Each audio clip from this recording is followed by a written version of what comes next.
மாண்புமிகு முதல்வர் ஐயா அவர்களுக்கும், துணை முதல்வர் ஐயா அவர்களுக்கும், அண்ணன் அமைச்சர் அவர்களுக்கும் முதல் கண் வணக்கத்தை என் ஜனத்துங்களோட நான் நன்றி தெரிவிச்சுக்கிறேன். நான் 59வது வட்டத்திலிருந்து வரேன். என் பேர் சித்ரா.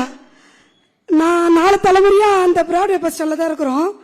எங்களுக்கு தண்ணி வசதியும் கிடையாது, வீட்டு வசதியும் கிடையாது, ரோட்ல கரெக்டான பாதுகாப்பும் கிடையாது.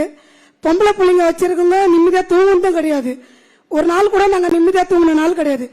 ஆனா அண்ணன் வீடுன்னு கொடுத்து நாங்க பெண்கள் எல்லாமே நிம்மதியா தூங்குவோம். நான் உங்களால நிம்மதியான தூக்கத்தை கொடுத்த அண்ணனுக்கு முதல் நன்றி. பெண்களுக்கு பாதுகாப்பு கொடுத்த அண்ணனுக்கு முதல் நன்றி. எங்க வாழ்வாதாரத்தை உயர்த்தின அண்ணனுக்கு கோடான கோடி நன்றி சொன்னாலும் அது வாயால சொல்ல முடியாது, கண்ணீரால தான் சொல்ல முடியும். அண்ணா ரொம்ப நன்றி அண்ணா. ஒரு அப்பாவோ ஒரு அம்மாவோ ஒரு அண்ணனும் செய்ய வேண்டிய வேலையை எங்க மூத்த தலைவர் செஞ்சிட்டாரு. அது என் வாழ்நாள் எப்பவுமே நான் மறக்க மாட்டேன். நான் என்னோட என் வாழ்க்கை இப்படியே முடிஞ்சிடும். என் அம்மா, என் அப்பா, என் தாத்தா, நான் எல்லாமே ரோட்லயே இருந்துட்டோம், இப்படியே காலம் போயிடும் நினைச்சு ரொம்ப கண்ணீர்லாம் அடிச்சிருக்கிறேன், ரொம்ப வருத்தப்பட்டிருக்கிறேன். இருக்கிறத விட நம்ம பிறந்ததே வேஸ்ட்னு நினைச்சிருக்கிறேன்.